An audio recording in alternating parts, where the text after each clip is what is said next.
തുടരുമിലോട്ട് വന്നു കഴിഞ്ഞാൽ നേരത്തെ പറഞ്ഞ പോലെ റീഇൻവെന്റ് ചെയ്യപ്പെടുകയാണല്ലോ. അതുപോലെ തന്നെയാണ് തുടരുമിൽ MG സാർ പാടിയ ഒരു പാട്ടും തോന്നിയത്. എങ്ങനെയാണ് ആ ഒരു പാട്ടിലോട്ട് വരുന്നതും അതിന്റെ ഒരു കമ്പോസിങ്? ആ പാട്ട് ഞാൻ ഈ സോങ് സിറ്റുവേഷൻ പറഞ്ഞു കഴിഞ്ഞപ്പോൾ ഞാൻ പല ഓപ്ഷൻസ് എന്റെ രീതിയിൽ ചെയ്തു നോക്കി. അതൊന്നും അപ്രൂവ് ആവുന്നില്ല. തരുണ് വിന്റേജ് എന്തെങ്കിലും റെഫറൻസ് ഇല്ല, റെഫറൻസ് ഉണ്ടായിരുന്നു. പക്ഷെ അത് പിന്നെ പല അഭിപ്രായങ്ങളിൽ വന്നു. അതും വേണ്ട, നമുക്ക് കുറച്ചും കൂടെ ലാലേട്ടൻ MG കോംബോയിൽ ഒരു പാട്ട് വേണം, അത് ആൾക്കാർക്ക് ഇമ്മീഡിയറ്റ് കണക്ട് ആയിരിക്കണം, അതായിരിക്കണം തുടരുമിന്റെ ആദ്യത്തെ വിസിറ്റിംഗ് കാർഡ്, അത് ഒരു 3 മാസം മുമ്പ് നമുക്ക് റിലീസ് ചെയ്യണം, അത് ആൾക്കാരിലോട്ട് ഇൻസ്റ്റന്റ് ആയിട്ട് എത്തുകയും ചെയ്യണം. ഇതാണ് ഡിമാൻഡ്. ചില്ലറ ഡിമാൻഡ്. സകല പഴയ കമ്പോസേഴ്സിനും ധ്യാനം അവരുടെ എല്ലാം ഒരു അംശം ഉണ്ട് ആ പാട്ടില്ല, ഞാൻ ഒരിക്കലും നിഷേധിക്കുന്നില്ല. ബട്ട് എങ്ങനെയോ നമുക്കൊരു സോൾഫുൾ ആയിട്ടുള്ള കോമ്പോസിഷൻ, ഇത് നമ്മള് പൂർണ്ണ അർപ്പണം ആൻഡ് പറയാ, ഈ ഒരു ഔട്ട്പുട്ട് ഇങ്ങനെ ആയിരിക്കണം എന്നുള്ളൊരു വിഷൻ ഉണ്ടല്ലോ. അപ്പൊ ഇന്ന ചേരുവകൾ വേണം. ഇപ്പം എസ്റ്ററിയർ അവരുടെ സോങ്ങുകളുടെ ഒരു സ്വഭാവം വേണം.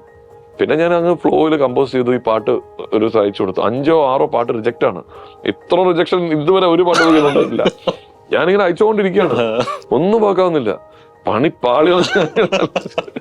കാരണം അത്ര റിജക്ഷൻ വന്നാൽ പിന്നെ അപ്പൊ പിന്നെ ഞാൻ സീരിയസ് ആയിട്ട് എടുത്തു. അപ്പൊ പഴയ ഒരു എങ്ങനെയാണ് ഇത് വിന്റേജ് സ്വഭാവം എന്നാൽ എന്റെ ഒരു അംശവും വേണം അതില്.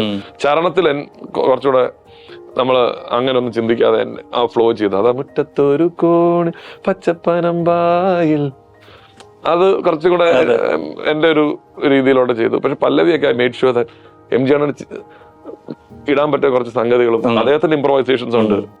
കിളിപ്പൂമകളെ നീ അലിയുമൊക്കെ MGയുടെ അങ്ങനെ ഒത്തു വന്ന ഒരു പാട്ട്. കോറസ് ഒക്കെ എന്റെ ഇൻപുട്സ് ആയിരുന്നു വരണമെന്നുള്ളത്. ബട്ട് അങ്ങനെ ഒത്തു വന്ന് ഇറങ്ങിയ ആ ദിവസം തന്നെ എന്റെ ഫോൺ എന്താ പറയാ ഫുൾ റിങ്. അപ്പൊ എനിക്ക് ഏറ്റവും കൂടുതൽ സന്തോഷം തന്നൊരു മൊമെന്റ് ആയിരുന്നു കേട്ടോ. അതായത് ആ ഒരു കോംബോ വളരെ സീരിയസ് ആയിട്ട് നമുക്ക് റീക്രിയേറ്റ് ചെയ്യാൻ പറ്റി. അത് ആൾക്കാർക്ക് ഒരു അനുഭവം കൊണ്ടുവന്നു.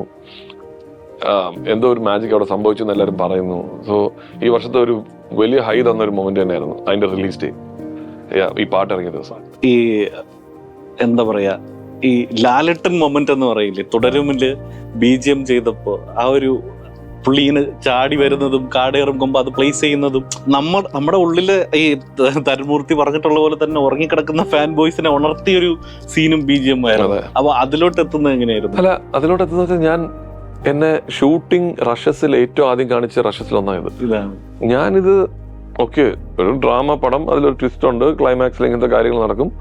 ഇങ്ങനൊരു ഫൈറ്റ് സീക്വൻസോ ഇങ്ങനൊരു മാസ് മൊമെന്റോ പ്രതീക്ഷിക്കുന്നില്ല. ഇത് സ്റ്റുഡിയോയിലോട്ട് ജെക്സ് ഭായി ഒരു സാധനം ചെയ്തിട്ടുണ്ടെന്ന് കാണാമെന്ന് പറഞ്ഞു. ഞാൻ ഏതെങ്കിലും ഇമോഷണൽ സീൻ ആയിരിക്കുന്ന കരുതിയത്. ഇത് കണ്ടു കഴിഞ്ഞ ഉടനെ ഒരു മ്യൂസിക് ഇല്ലാതെ രോമാഞ്ചം, ഫാൻ ബോയ് ഉണർന്നു. അപ്പൊ തരുണ എന്താ ഇത്? അപ്പൊ ഞാൻ പറഞ്ഞു, ഇതൊന്നും ചെയ്യണ്ട, ഞാൻ ചെയ്തോളാം, ഒരു റെഫറൻസും വേണ്ട, ഒന്നും ചെയ്യണ്ട. ഞാൻ എന്താണോ അത് തരുൺ ആദ്യം കേൾപ്പിച്ചത് അതാ ഇപ്പോഴും തിയേറ്ററിലുള്ളത്. ഒരു മാറ്റമില്ല. തരുൺ ആ കാര്യങ്ങൾ കാടെടുക്കുമ്പോ ഞാനൊരു 3-4 ദിവസം എടുത്തു അതിലോട്ട് എത്താൻ. കാരണം അവിടെ ആക്ച്വലി കഥാപരമായിട്ട് നോക്കുകയാണെങ്കിൽ ഒരു അപ്പന്റെ വേദനയും കുറച്ചുകൂടെ പെയിൻ ആണ്. പക്ഷെ അവിടെ ലാലേട്ടൻ ഫാൻ സർവീസും ഉണ്ട്. അങ്ങനെ ലാലേട്ടൻ മൊമെന്റ് ക്വിക്കായിട്ട് നമുക്ക് ഷിഫ്റ്റും ചെയ്യണം. അവിടെ തിയേറ്ററിൽ ആൾക്കാരെല്ലാം ലാലേട്ടൻ റിവെഞ്ച് എടുക്കാൻ പോകുന്ന മോഡ് ഓണായി. അപ്പൊ അവിടെ എന്നെയും satisfied as A fan I should be happy. So അത് ഞാൻ കുറച്ചുകൂടെ ഗാലറിക്ക് പ്ലേ ചെയ്തു. ദ മൊമെന്റ് ചാടി വന്ന പോർഷനിൽ സ്റ്റേഷൻ തൂക്ക് എന്ന് പറഞ്ഞ് നമ്മൾ കോൽക്കളിയാണ് അവിടെ സാമ്പിൾ ചെയ്ത്. അതുകൊണ്ട് വൈക്കം സ്ഥലത്തെ തടുത്തടി തിത്തിത്തോ എന്ന് പറയുന്നത് ആക്ച്വലി ഒരു ഫുൾ കോൽക്കളി നമ്മൾ വായിപ്പിച്ചാണ്. അതിൽ നിന്ന് സാമ്പിൾ ചെയ്തെടുത്താണ്. അത് കഴിഞ്ഞിട്ട് പിന്നെ നമ്മൾ കഥയിലോട്ട് വന്നു. ആ 2 മൊമെന്റ്സും നമുക്ക് കറക്റ്റ് ആയിട്ട് ലാൻഡ് ചെയ്താൽ പടം വേറെ ലെവലിലോട്ട് പോകുന്ന നമുക്ക് പ്രതീക്ഷയായിരുന്നു.